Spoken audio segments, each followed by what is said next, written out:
Good morning, everyone. Today's story is Farmer Will Allen and the Growing Table. And this is by Jacqueline Briggs Martin, illustrated by Eric-Shabazz Larkin.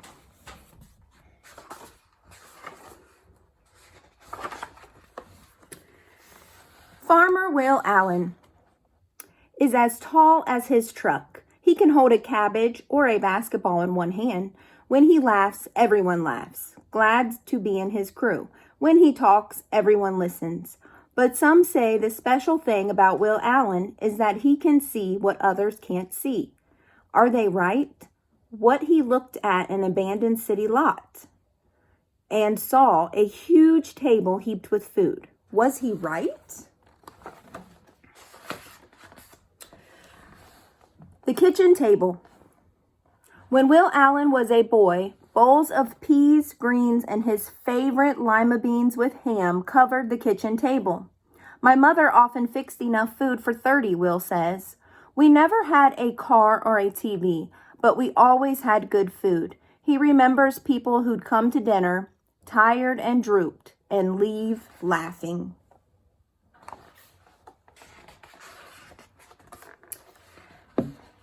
Will's family grew most of their food. Will loved the food, but hated the work. He planned to quit on planting, picking, pulling weeds, leave those Maryland fields for basketball or white shirt work. And he did. He graduated from college and moved to Belgium to play professional basketball. When a Belgian friend asked him to help dig potatoes, he realized he loved digging in the dirt. He grew so much food that he and his wife Cindy covered their kitchen table with Thanksgiving dinner for a team of basketball friends.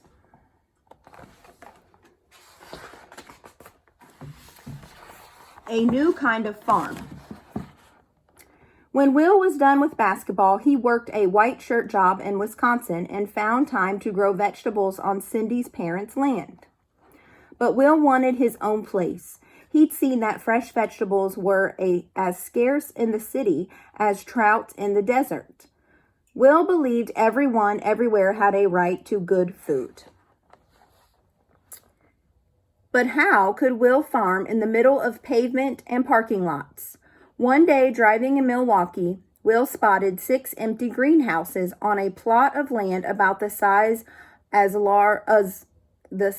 of a large supermarket for sale. He could see kids who'd never eaten a ripe tomato, never crunched a raw green bean, sitting at his table eating his vegetables. Will Allen bought that city lot.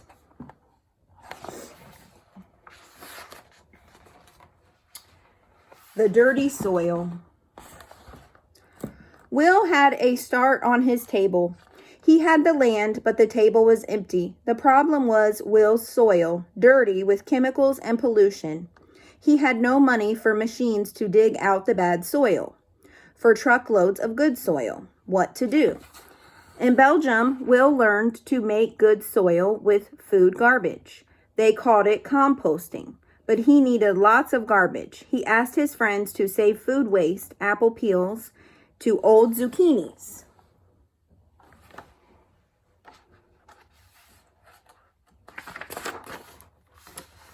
Will collected those scraps in big white buckets and dumped them into piles. He added hay, leaves, newspaper, red wiggler worms, water. Every now and then he turned the piles to get air into the mix. I don't know why, but that red wiggler worms was like a tongue twister for me today. Ugh, sometimes that happens. Neighborhood kids stopped by to ask what he was doing. Will told them about the piles and the red wiggler worms that would help the garbage become compost. The kids came back day after day to help. Can you say red wiggler worms? Whew, I have to slow my brain down to get that out. Red wiggler worms? Then one day, bad news. The red wiggler crew was dying. Will and the kids studied worms for 5 years. They learned not to feed the worms too much. And they discovered the best menu for red wiggler worms. No hot peppers, onions, garlic, but lots of watermelon rinds, sweet potato scraps, molasses. Since then, the squirmy crew has stayed hard at work. Will says worm magic is what makes his farm grow. Wow, how important of a worm. Making a bigger table, growing power. Once Will had good soil, he was ready to plant vegetables. But he didn't have much space. How could he grow enough food on a small city plot? That's the question. Will Allen looked around. He saw that he had all the space from the soil under his feet to the top of the greenhouse. He hung plant baskets from the ceiling. He grew green beans in buckets, greens in rows. He crowded shelves with pots of spinach, chard lettuce. He grew stacks of tiny salad sprouts. And boxes, hundreds of boxes. In boxes. Will added hoop houses to hold more boxes and more long rows of vegetables. He added vats of water and fish to his greenhouses. Fish wastewater grows the sprouts. The sprouts clean the water for the fish. Fish, water, sprouts work together like a 3-part farm machine. He added goats, chickens, turkeys, and bees to that city farm he named Growing Power.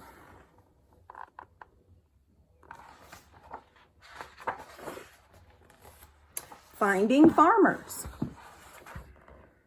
Farmer Will's work clothes are jeans and a blue sweatshirt with cut-off sleeves. He's busy from early morning to night. Still, one person could never grow all the food Will wanted to grow. Where could he find more farmers in the middle of the city? Will Allen looked around. He saw teenagers, schoolchildren, parents, grandparents. He taught them to be farmers. Then Will's table held as much as several supermarkets, thousands of pounds of food. Neighbors who live in high-rises far off the growing ground came and still come to Will's farm to buy fresh vegetables, fish, or eggs. People have gone and still go to fancy restaurants to eat Will's food. But Will wanted his table to feed folks all over the world. How could he build one huge table that crossed continents? Growing power around the world. Will thought about the problem of the world-sized table.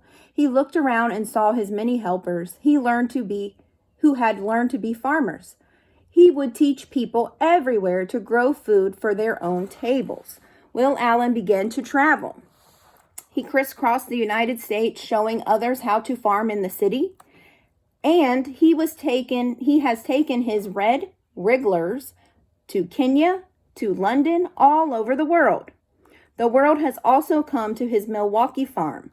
20,000 visitors a year tour the greenhouses, watch goats snack on greens, and go home planning to start a farm on a city lot. Rooftop, or abandoned highway. Will and the 50 million. Is Will Allen done? Never. We need 50 million more people growing food on porches and pots and side yards, as he says. Will is always looking for new ways to make the table bigger. More schoolyard plots. A vertical farm that's 5 stories high. Farms in every empty factory or warehouse. Will Allen dreams of a day when city farms are as common as streetlights and every table is covered with good food. Your table. Will Allen can see what others can't see. Will you be on Will Allen's crew? Will you grow vegetables for your family, your neighbors, on your porch or roof or yard? How big will your table be?